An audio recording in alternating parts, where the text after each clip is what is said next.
الحمد لله رب العالمين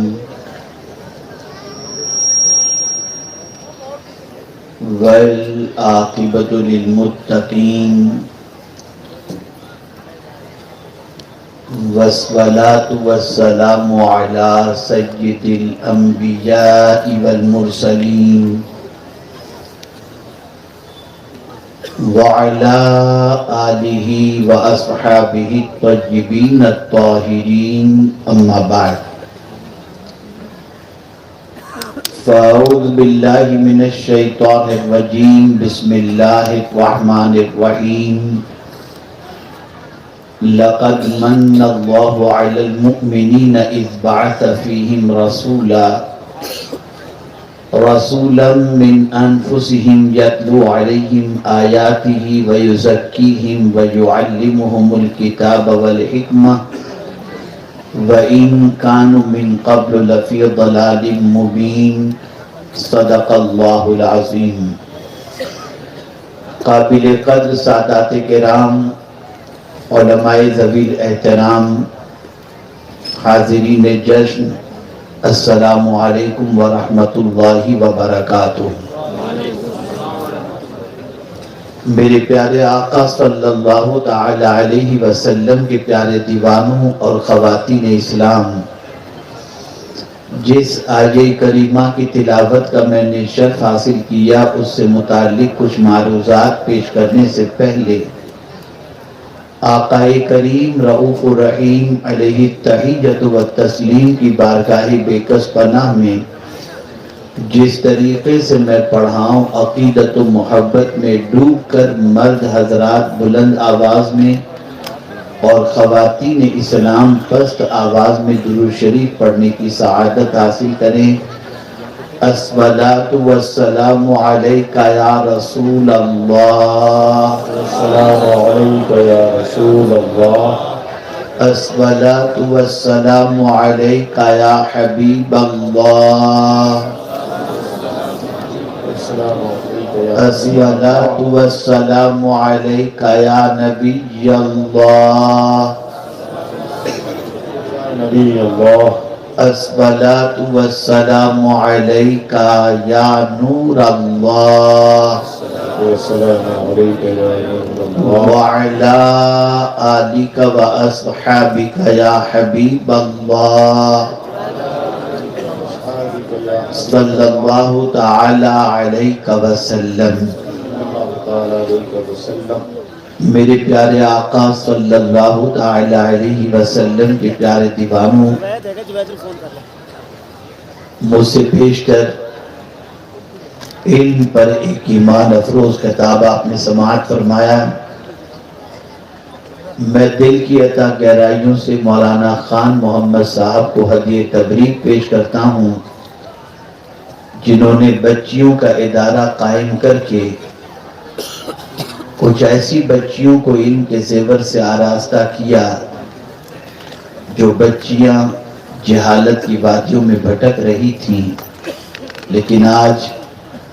وہی بچیاں نبی کی میراث کو تقسیم کرنے والی بن گئیں. سبحان اللہ، سبحان. وہ معلمات، وہ معلمین، وہ طالبات بہت خوش نصیب ہیں جنہیں مصطفیٰ جان رحمت صلی اللہ علیہ وسلم کی وراثت نصیب ہوئی ہے. اللہ رب العزت جل جلالہ ان طالبات کو جن کی رضا پوشی ہونی ہے انہیں دونوں جہاں کی برکتوں سے مالا مال فرمائے، اور ام المؤمنین حضرت عائشہ صدیقہ رضی اللہ تعالی عنہ کے علم کا صدقہ اور خاتون جنت کے کردار کا صدقہ عطا فرمائے. میں جانتا ہوں کہ وقت زیادہ ہو چکا ہے، میں زیادہ وقت آپ کا نہیں لوں گا، لیکن آپ کو سمجھانا چاہوں گا کہ ایک اچھا انسان بنتا کیسے ہے. اس لیے کہ اس وقت دنیا میں سب چیزیں تو مل رہی ہیں، اچھے انسان نہیں مل رہے. اچھے انسان کی بڑی قلت ہے، اچھے انسان کی تلاش ہے، اور اسی تلاش میں انسان نہ جانے کہاں کہاں بھٹکتا ہے. ایک بچی کی شادی کرنی ہے تو آدمی اس کے لیے بھی اچھا لڑکا تلاش کرتا ہے، مصلی کے لیے امام چاہیے، اچھا امام تلاش کرتا ہے، دکان کے لیے سیلس مین چاہیے تو اچھا سیلس مین تلاش کرتا ہے۔ غرض کہ آج تلاش ہے تو ایک اچھے انسان کی تلاش ہے۔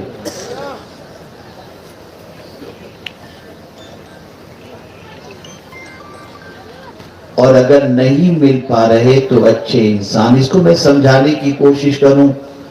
آٹو رکشہ کے اندر اگر کوئی صاحب سفر کرنے والے اپنا بیگ بھول جائیں اور اس بیگ کے اندر زیادہ رقم موجود ہو اور آٹو رکشہ چلانے والا شخص اس بیگ کو پا لینے کے بعد یہ محسوس کرے کہ اتنی رقم تو مفت میں مجھے مل گئی، میں اپنا گھر بنا سکتا ہوں، لیکن ضمیر کی آواز اسے کہے کب تک یہ گھر ٹکے گا، آؤ چلو چلتے ہیں، اس بیگ کو لے جا کر کے پولیس چوکی میں جمع کروا دے تاکہ جس کا بیگ ہے اس تک یہ بیگ پہنچ جائے۔ وہ بیگ لے کر کے جیسے ہی پولیس چوکی میں پہنچے گا تو جانتے ہیں اس رکشہ ڈرائیور کو، آٹو رکشہ چالک کو جب کل تک کوئی نہیں پہچانتا تھا، لیکن اس کی شرافت کی بنیاد پر اب ٹی وی میں بھی اس کی فوٹو آ رہی ہے، اخبار میں بھی اس کی تصویر آ رہی ہے کہ آج کے دور میں ایسے بھی ایماندار لوگ موجود ہیں۔ پتہ چلا پورا ماحول بگڑتا جا رہا ہے۔ کاروبار کرو تو حالات اتنے خراب ہوتے ہیں کہ ادھار دو تو لینے کے لیے باٹا کے کئی چپل ٹوٹ جائیں۔ وعدے کی بے وفائی کا ایک بڑا معاملہ نظر آئے گا۔ تو کہنے کا مقصد یہ ہے کہ ایک اچھے انسان کی تلاش اگر آج کے دور میں کی جائے تو اچھا انسان ملنا بہت مشکل ہے۔ لیکن جب ہم پیغمبر رحمت صلی اللہ علیہ وسلم کی حیات طیبہ کا مطالعہ کرتے ہیں تو رسول گرامی وقار صلی اللہ تعالی علیہ وسلم کے حوالے سے ایک جملہ میں آپ کی سماعتوں کے حوالے کر دوں، شاید یہ جملہ زندگی بھر آپ کو یاد رہے اور آپ اس پر حرکت کر سکیں، اس پر کوشش کر سکیں۔ پیغمبر رحمت صلی اللہ علیہ وسلم نے بڑی عمارتیں نہیں بنائیں، بڑے انسان بنائے ہیں۔ اے رسول گرامی وقار صلی اللہ تعالی علیہ وسلم کے پیارے دیوانوں، آئیے ہم سمجھنے کی کوشش کریں کہ آخر صدیق اکبر کیسے بنے، فاروق اعظم کیسے بنے، عثمان غنی کیسے بنے، مولا علی کیسے بنے، حسنین کریمین کیسے بنے، خاتون جنت کیسے بنی۔ آخر وہ بھی تو اس معاشرے کے فرد تھے جس معاشرے میں دوسرے انسان رہ رہے تھے، لیکن پیغمبر رحمت صلی اللہ علیہ وسلم نے دنیا کے بہترین انسانوں کے اندر انہیں شامل کرنے کے لیے وہ کون سا طریقہ اختیار فرمایا جس طریقے کی بنیاد پر اللہ نے ان کو وہ مقام عطا فرمایا جو بہت عرف و اعلیٰ ہے، جو بہت بلند و بالا ہے۔ میرے پیارے آقا صلی اللہ علیہ وسلم کے پیارے دیوانوں، دنیا کی کوئی یونیورسٹی صدیق اکبر کی مثال پیش نہیں کر سکتی، فاروق اعظم کی مثال پیش نہیں کر سکتی۔ بس ہمیں اس کو سمجھنا ہے کہ رسول اعظم صلی اللہ علیہ وسلم نے وہ کون سا طریقہ اختیار فرمایا تھا جس کی بنیاد پر اتنے اچھے انسان تیار ہوئے۔ تو قرآن کہتا ہے لَقَدْ مَنَّ اللَّهُ عَلَى الْمُؤْمِنِينَ اِذْ بَعَثَ فِيهِمْ رَسُولًا مِّنْ أَنفُسِهِمْ۔ اللہ اکبر، اللہ نے مومنوں پر احسان فرمایا کہ انہی میں سے ایک عظمت والے رسول کو مبعوث فرمایا۔ اب رسول اعظم صلی اللہ علیہ وسلم انسان تیار کرنے کے لیے تشریف لائے، معاشرے کو بہترین انسان دینے کے لیے تشریف لائے، تو پیغمبر رحمت صلی اللہ علیہ وسلم نے کس طریقے سے شروع فرمایا؟ تو قرآن کہتا ہے یتلو علیہم آیاتہ، اللہ کے رسول صلی اللہ علیہ وسلم انسانوں کے سامنے اللہ کی آیت تلاوت کرتے، اور جب اللہ کے رسول صلی اللہ علیہ وسلم آیتوں کی تلاوت کرتے تو آیتوں کی تلاوت کا اثر انسان کی زندگی پر ہوتا۔ یاد رکھیں، اتنا عقیدہ تو مسلمانوں کا ہے ہی کہ مرنے والا جب مر جاتا ہے تو اس کے ایصال ثواب کے لیے جب ہم زمین کے اوپر قرآن خوانی کرتے ہیں تو قرآن کا ایصال اگر اس کو کرتے ہیں، اس کا ثواب اگر پہنچاتے ہیں، تو مرنے والے کو قرآن کا ثواب جب پہنچتا ہے تو قبر کے اندر اسے راحت نصیب ہو جاتی ہے۔ تو پتہ چلا جب مرنے والے کو قرآن نفع پہنچا سکتا ہے تو کیا زندے کو قرآن نفع نہیں پہنچائے گا؟ اللہ کے رسول صلی اللہ علیہ وسلم قرآن کی آیتیں تلاوت کرتے، اللہ اکبر، آیات تلاوت کا اثر یہ ہوتا دل پگھلتا جاتا، کفر نکلتا جاتا، بدعقیدگی نکلتی جاتی، انسان کے دلوں کے اندر اللہ کے کلام کا اثر پیدا ہوتا اور انسان اللہ کے کلام کو سننے کے بعد اپنی زندگی کے اندر حلاوت محسوس کرتا۔ آئیے میں آپ کو سمجھاتا ہوا چلوں، جب دنیا نے دیکھا کہ پیغمبر رحمت صلی اللہ علیہ وسلم کی زبان سے نکلنے والے قرآن کے الفاظ کی بنیاد پر انسان کی زندگیاں بدل رہی ہیں اور انسان کفر کی وادیوں سے نکل رہا ہے، تو اس وقت اس زمانے کے کافروں نے کہا وقال الذين كفروا لا تسمعوا لهذا القرآن والغوا فيه لعلكم تغلبون۔ اللہ اکبر، کافروں نے کہا قرآن نہ سنو اور جب قرآن پڑھا جائے تو شور کرو۔ اللہ اکبر، پتہ چلا اللہ کی کتاب کی تاثیر ہے، اللہ کی کتاب کا اثر ہے جس کی بنیاد پر انسان کی زندگی بدلتی ہے۔ آج میں آپ کو بتاؤں یہ گاڑیوں میں گانے کیوں شروع کر دیے گئے، یہ شادیوں میں گانے کیوں شروع کر دیے گئے، یہ ہر جگہ پر گانے کیوں شروع کر دیے گئے، فلائٹ میں گانے کیوں شروع کر دیے گئے، ہر جگہ میوزک اور گانے کیوں شروع کر دیے گئے، تاکہ اس کی بنیاد پر انسان کے کانوں تک قرآن کی آیتیں نہ پہنچے۔ اور حق تو یہ ہے کہ وہ مسلمان جو قرآن کو اللہ کی کتاب مانتا ہے لیکن پھر بھی اس کی سچویشن یہ ہو گئی قرآن سننے کے لیے تیار نہیں، قرآن سننے سے طبیعت گھبراتی ہے، تلاوت کی جائے تو ادھر ادھر دیکھتا ہے، جلدی سے کہتا ہے تلاوت ختم ہو جائے تو اچھی ہے، اور سورہ کی تراویح ہوتی ہو تو 10 سورہ کی تراویح پڑھنے کے لیے چلا جائے گا، اور اگر پورا قرآن کوئی تجوید کے ساتھ پڑھنے والا ہو وہاں تراویح پڑھنے نہیں جائے گا۔ طبیعت قرآن سے اکتا رہی ہے۔ آپ کہتے ہو اللہ ہم پر مہربانی فرمائے، اللہ ہمیں سکون کی دولت عطا فرمائے، اللہ ہم پر رحم و کرم کی بارشیں نازل فرمائے، تو میرے رب نے قرآن مقدس میں خود ارشاد فرما دیا اے میرے بندو اگر تم چاہتے ہو کہ میں تم پر رحم و کرم کروں تو سنو، اذا قرئ القرآن فاستمعوا له وانصتوا لعلکم ترحمون۔ جب قرآن پڑھا جائے چپ رہو، خاموشی سے اسے سنو، اور جب تم سنو گے اور قرآن پڑھا جائے اس وقت توجہ سے سنو اور چپ رہو، تمہیں رحم کی بھیک مانگنے کی ضرورت نہیں، میں خود تم پر رحم و کرم کی بارشیں نازل کر دوں گا۔ سبحان اللہ، سبحان اللہ۔ آپ اندازہ لگائیں معاشرے میں قرآن سننے کا رواج کم ہو گیا، معاشرے میں گھر سے قرآن کی تلاوت کی آواز ختم ہو گئی۔ پہلے کا زمانہ یہ تھا کہ مسلمان کے گھروں کی پہچان یہ تھی کہ جس گھر سے قرآن کی رات کو تلاوت کی آواز آئے سمجھ لینا وہ مسلمان کا گھر ہے۔ اللہ اکبر، سیدنا فاروق اعظم مدینے کی گلی سے گزر رہے ہیں، رات کا سناٹا ہے، ایسے سناٹے کے عالم میں ایک گھر سے قرآن کی تلاوت کی آواز آتی ہے، پڑھنے والا پڑھ رہا ہے ان عذاب ربک لواقع۔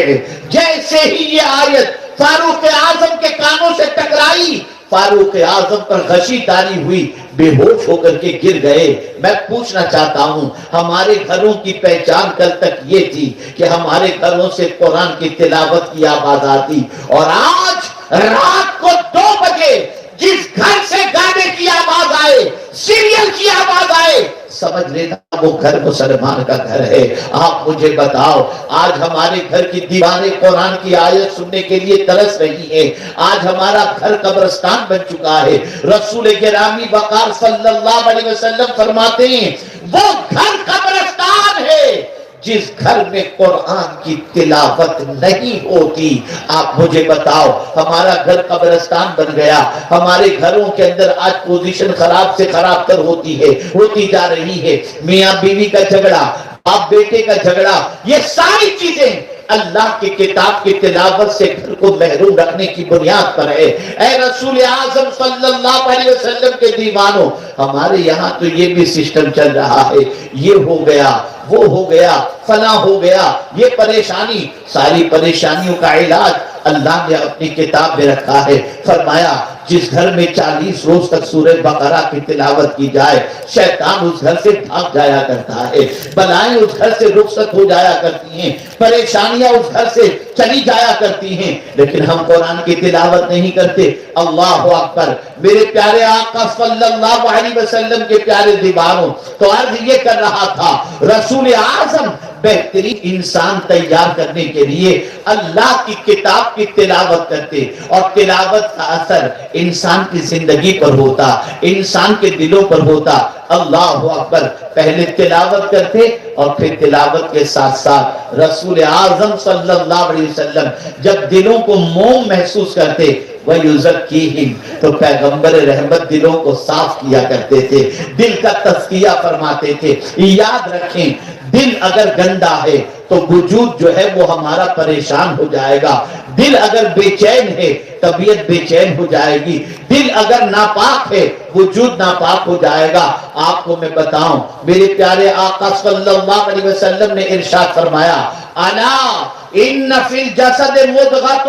اذا صلحت صلح الجسد كله واذا فسدت فسد الجسد كله الا وهي القلب الا وهي القلب الا وهي القلب۔ آگاہ ہو جاؤ، جسم میں گوشت کا ایک ٹکڑا ہے، اگر وہ خراب ہو گیا تو پورا جسم خراب ہو جائے گا، اگر وہ سنور گیا تو پورا جسم سنور جائے گا۔ جان لو، وہ دل ہے، وہ دل ہے، وہ دل ہے، جسم کا بادشاہ دل ہے۔ آج دل ہی تو بگڑ چکا ہے نا، آج دل کوئی لڑکی کو دے رہا ہے، آج کوئی دل پکچر کو دے رہا ہے، آج کوئی دل ہیروئن کو دے رہا ہے، آج کوئی دل دنیا کو دے رہا ہے۔ آج دل میں جھانک کر کے دیکھو کس کی محبت کا چراغ اس کے اندر روشن ہے تو پتہ چلے گا یہ دل ہمارا اتنا گندا ہو چکا ہے کہ ایسوں کی محبت دل کے اندر موجود ہے جن کی محبت سے ہم زندگی میں کامیاب نہیں ہو سکتے۔ اللہ عز و جل قیامت میں یہ نہیں صرف پوچھے گا کہ مال کتنا کمایا اور کتنا خرچ کیا،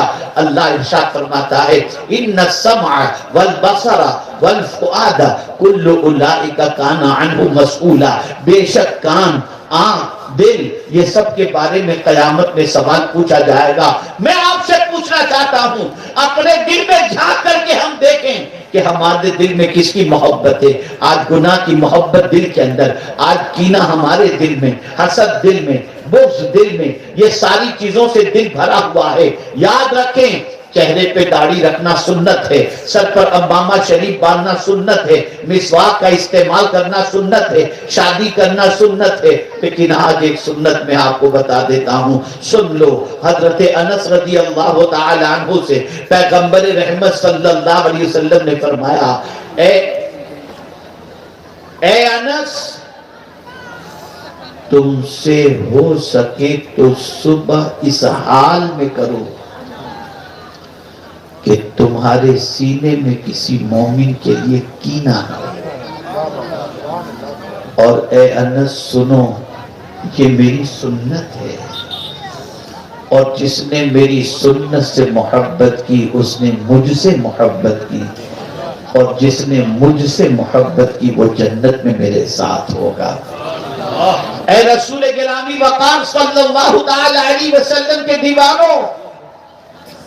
آقا کریم صلی اللہ علیہ وسلم یہ سنت حضرت انس کو سکھا رہے ہیں۔ اور جب میں امام عشق و محبت تحریز پر پہنچتا ہوں اور خوشاچی ہو کر کے عرض کرتا ہوں کہ حضور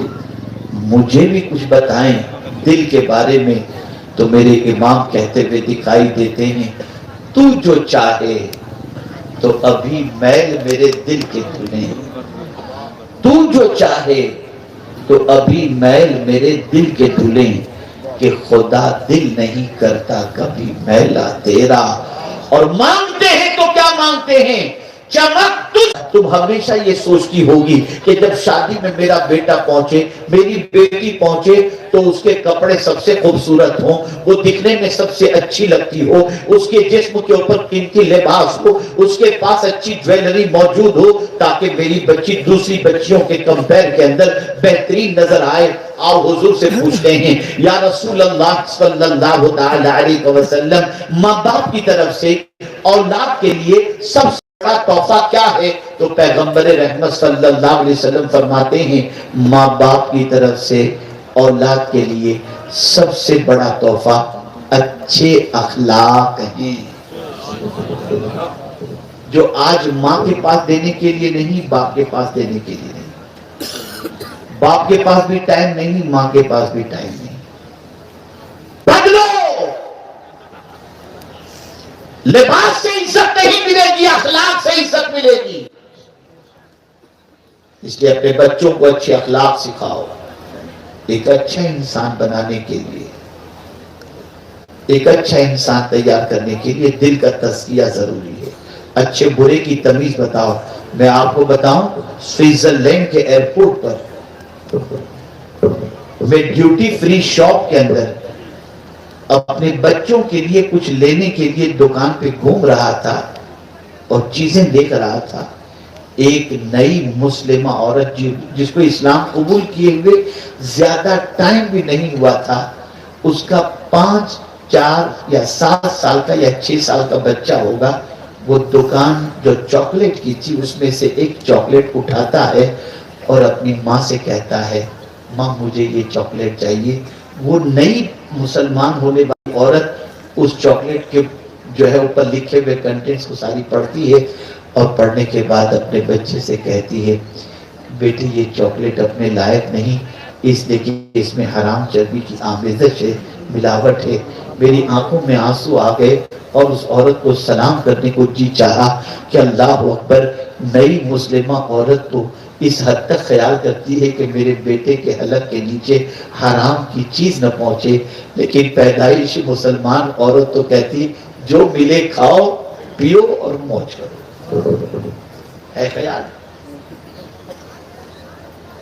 اسی طریقے سے میرا اپنا ایک ذاتی واقعہ میں آپ کو بتاؤں، میں فرانس سے آ رہا تھا یا کینیڈا سے آ رہا تھا،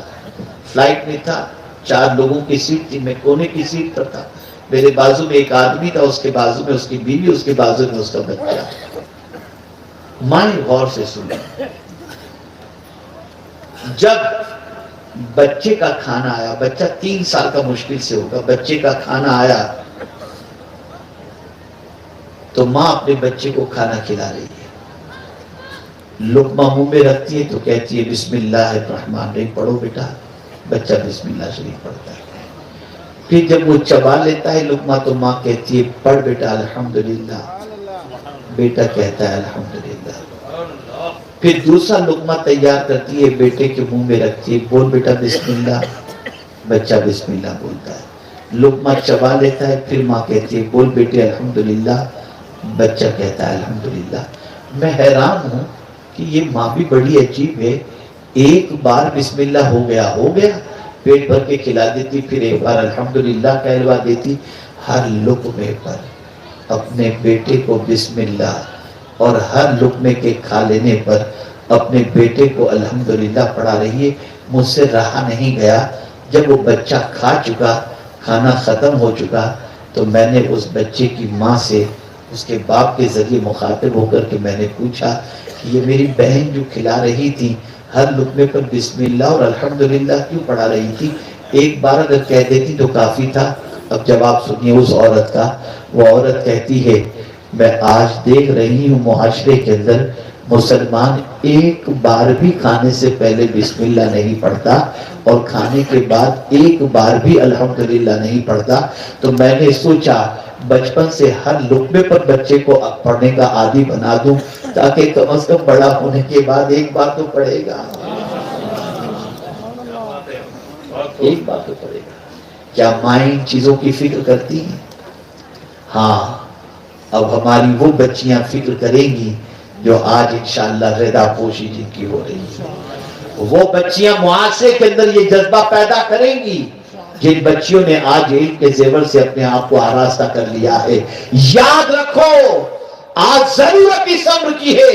کہ عورتیں سب سے پہلے یہ محسوس کریں کہ جو دین اللہ نے ہم کو دیا ہے اس دین سے بہتر کوئی چیز نہیں ہو سکتی۔ سب سے بڑا سرمایہ ہمارے لیے دین اسلام ہے۔ آج یہ میں آپ کو بتاؤں، حضور رحمت عالم صلی اللہ علیہ وسلم پر سب سے پہلے اسلام لانے والی خاتون حضرت خدیجہ ہے۔ نبوت کا چہرہ سب سے پہلے اگر کسی نے دیکھا ہے وہ بھی حضرت ام المؤمنین خدیجہ۔ آپ اندازہ تو لگائیے راہ خود میں کتاب و حکمت ضروری ہے۔ میں عرض کروں گا تعلیم پر ہمارے سید امین القادری صاحب قبلہ نے بڑی اچھی گفتگو فرمائی اور آپ نے اسے سماعت فرمایا، لیکن میں تزکیے کے حوالے سے اس لیے عرض کرتا ہوں کہ تعلیم کے ساتھ اگر تزکیہ نہیں ہوگا، تربیت نہیں ہوگی تو اچھا انسان تیار نہیں ہو سکتا۔ یاد رکھیں علم اجر کے لیے ہے، اجرت کے لیے نہیں۔ بے شک علم اجر کے لیے ہے، اجرت کے لیے نہیں۔ اور جب اجرت اللہ عطا فرمائے گا تو اپنی شان کے مطابق عطا فرمائے گا،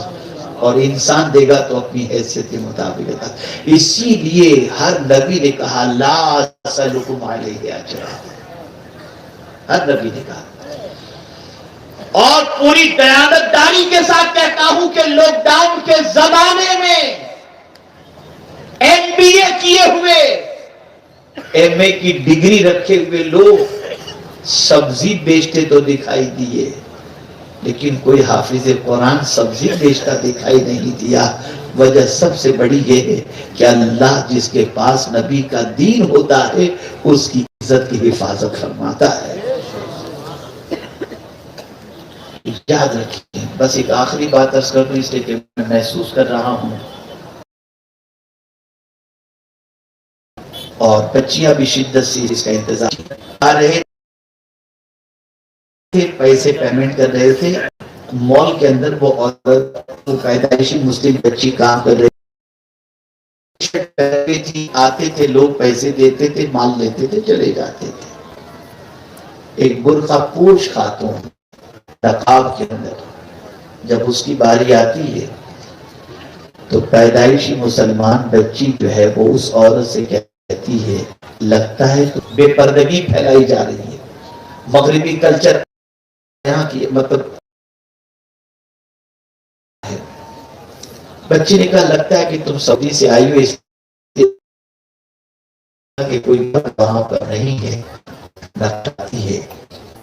دولت تو عطا فرمائی اللہ رب العزت ہے، اللہ تعالیٰ ان کی برکتوں سے اور ان کے علمی فیضان سے پورے راجستھان کو مالا مال فرمائے، اور ساتھ ہی ساتھ ہمارے حضرت مولانا خان محمد صاحب جنہوں نے ادارہ قائم کیا،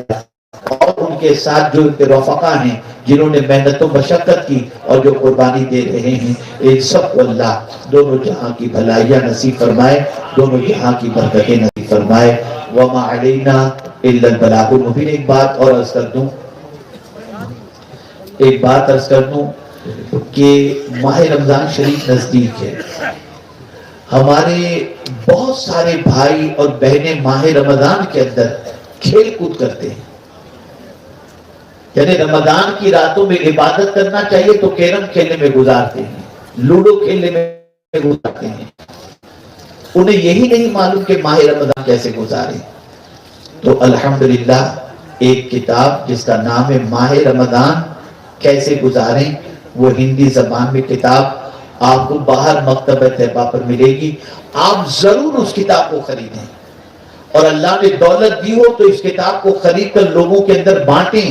تاکہ لوگوں کو پتا چلے کہ حضور ماہ رمضان کیسے گزارتے تھے اور ہم نے ماہ رمضان کیسے گزارنا چاہیے، خواتین بھی مرد حضرات بھی۔ اور اسی کے ساتھ ہندی کی بہت ساری کتابیں ہیں، آپ کوئی بھی خالی ہاتھ نہ جائیں، ان کتابوں کو لیں، انہیں پڑھیں اور اپنی زندگی کو پرسکون بنانے کی کوشش کریں۔ مجھے امید ہے کہ کوئی بھی خالی ہاتھ نہیں جائے گا، اور جاتے ہوئے مکتبہ طیبہ سے ہندی کتابیں مرد و خواتین ضرور لے کر کے جائیں گے۔ اللہ سب پر کرم کی نظر فرمائے۔ السلام علیکم ورحمۃ اللہ۔